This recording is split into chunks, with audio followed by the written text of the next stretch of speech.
Whenever we have one of these in the shop, people will invariably come in, go straight to it, pick it up and ask, what is it? Well, it's a Securem tent pole strap, and it was a very useful piece of equipment for any soldier or traveller, but it was also marketed to people who might set up a tent for sporting occasions or for bathing. And anyone who's been camping will know that you're always looking for somewhere to hang something up. This fills that purpose perfectly. As we can see, this example on our tent pole, which doesn't have this lantern hook, we've got a mirror hanging off it so that you can have a shave or comb your hair if you want, a jacket, and we've got several hooks left to hang other things, be it your sword or your hat, etc.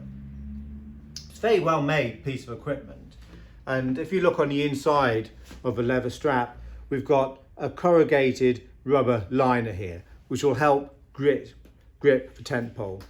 This example, as I said, has got a lantern hook, so you can hang a lantern off your tent pole.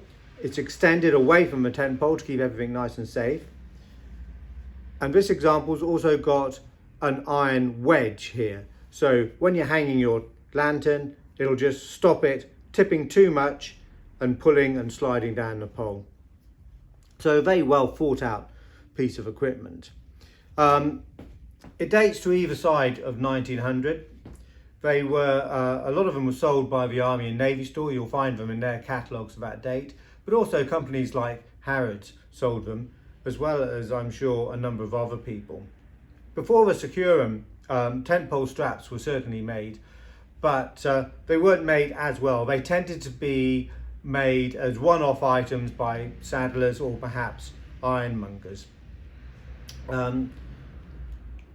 So a very practical piece, and even more practical, this one, in that the lantern hook will unscrew just like that, so that you can pack it down and make it even easier for travelling.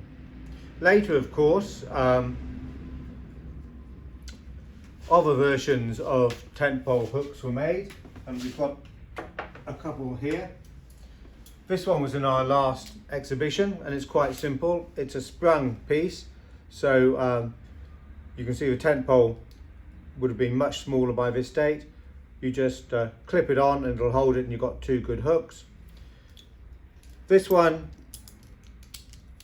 you've got a bolt and a nut so that you can adjust it to the tent pole size, and you've got 4 hinged hooks which will fold out to give you lots of hanging space. So there you go. Securem tent pole strap. They were sold with or without hooks. Most of them date to either side of 1900. They're made of leather and brass, and a great piece of equipment for any traveller.